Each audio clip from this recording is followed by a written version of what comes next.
अब आपकी रणनीति ये होनी चाहिए सिलेक्शन की, चाहे आप माइंड मैप ऐप में पढ़ें, सेल्फ स्टडी करें, बुक से पढ़ें, डजेंट मैटर, आपको जहां अच्छा लगे वहां पढ़ें, पर कंटेंट सीमित रखें। सिलेक्शन उसी विद्यार्थी का होगा जो सीमित स्रोत रखकर पढ़ेगा। और सीमित स्रोत का मतलब यह है कि स्टडी के सीमित स्रोत मतलब जैसे माइंड मैप का वीडियो कोर्स, ये 2 किताबें आपके पास में, फर्स्ट पेपर मैं पास करवा दूंगा, कोई टेंशन वाली बात नहीं। अभी जब आरपीएससी का पेपर हुआ था, अपन ने जो फर्स्ट पेपर जीके वाला पार्ट है वहां से फर्स्ट पेपर में 85% तक और एसएसटी के अंदर 80% तक के प्रूफ दिए थे। अपन ने प्रमाणित कर दिया है अपने आप को, तो मुझे वापस से कहने की जरूरत नहीं है।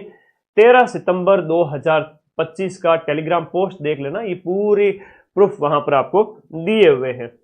तो आपको भरोसा करना पड़ेगा एक कंटेंट के ऊपर। ऐसा नहीं है कि आप Rajasthan history, culture, geography, polity, geography, फिर आपका इंडिया के जीके के लिए आप अलग अलग बड़ी बड़ी किताबें खरीदें, फिर उनको पूरा करें। इतना समय रहता नहीं कभी भी, 4-6 महीने जैसे एग्जाम की आप तैयारी करते हैं। तो इनमें क्या है कि मतलब जैसे राजस्थान रामबाण और इंडिया जीके रामबाण जो ये है, इनमें कंटेंट 80 पेज में, 100 पेज में पूरी हिस्ट्री, पूरी ज्योग्राफी 80-80 पेज में दी हुई है। तो आराम से कर सकते हो, 80% क्वेश्चन मिल जाएंगे और वहां पर मिनिमम क्वालिफाइंग मार्क्स आपके 40% होते हैं।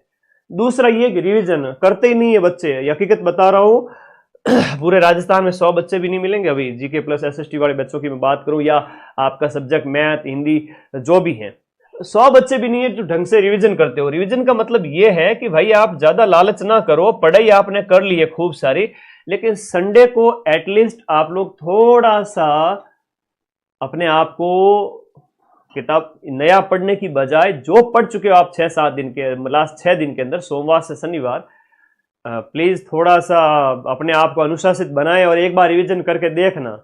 बहुत अच्छा लगेगा कि गुरुजी वाकई में पढ़ाई तो ये होती है कि सोमवार से शनिवार पढ़ा, उसको संडे को रिवाइज किया, संडे को हो सके तो टेस्ट भी दिया करो, है ना, बहुत जरूरी है। अगर टेस्ट नहीं दोगे तो फिर मूल्यांकन कैसे करोगे? एग्जाम हॉल में जाके घबरा जाते हो, कई प्रश्न तो इस वजह से गलत हो जाते हैं, रिवीजन नहीं करने की वजह से याद नहीं आता, और टेस्ट के प्रैक्टिस न कर पाने की वजह से एग्जाम हॉल में जब पेपर आ जाता है घबरा जाते हैं बच्चे, टाइम मैनेजमेंट नहीं कर पाते, आरपीएससी के लंबे लंबे जो प्रश्न आते हैं उनमें उलझ जाते हैं। तो भाई अभी से प्रैक्टिस कीजिए, पढ़ना इंपॉर्टेंट नहीं है, रिवीजन, टेस्ट और जो ये एग्जाम से पहले की जो रणनीति है वो इंपॉर्टेंट है। फोकस जहां से ज्यादा प्रश्न बने, फोकस हमेशा इन सब्जेक्ट पे करो, राजस्थान जीके, आपका बेड़ा पार हो जाएगा। मैंने YouTube पर भी आपके फ्री क्लास लगा रखी है, इन सब का सहारा लीजिए, बैच के नोट्स बनाइए, अनिवार्य रूप से लिखो एक एक चीज को, रामबाण बुक पढ़ो, 12 घंटे क्लास देखो, हिस्ट्री, कल्चर, ज्योग्राफी, कहां जाएगा क्वेश्चन बार?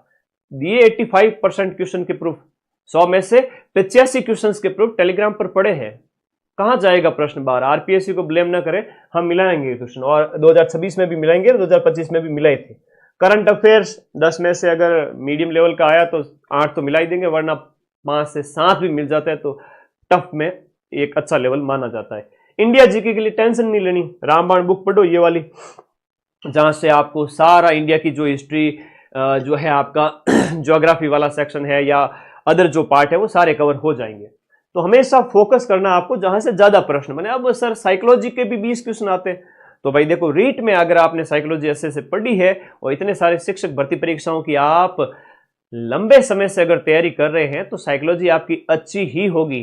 10, 12, 15 जितने आप कर पाते हो कर लेना। और आरपीएससी के जिस तरह से पेपर आ रहे हैं भाई साहब, सीटें जा रही खाली, तो तरीका एक ही है, कंटेंट रखो सीमित, बार बार रिवीजन करो, टेस्ट दो, नियमित स्टडी। अब कई ऐसे होते हैं लखनऊ के लाडे, पढ़ते नहीं है, एग्जाम नजदीक आता है, लास्ट 3 महीने में गुरुजी हमारा सिलेक्शन हो जाएगा क्या? तो अब जब मैं 9 महीने पहले मोटिवेशन दे रहा हूं तो उस समय आप क्या कर रहे हैं? सोचे, थोड़ा सा टाइम निकालें। जो टाइम निकालेगा, वक्त देगा, उसका वक्त जरूर बदलेगा, वरना तो पड़ोसी के पास टाइम चला जाएगा और उसका वक्त जरूर बदल जाएगा।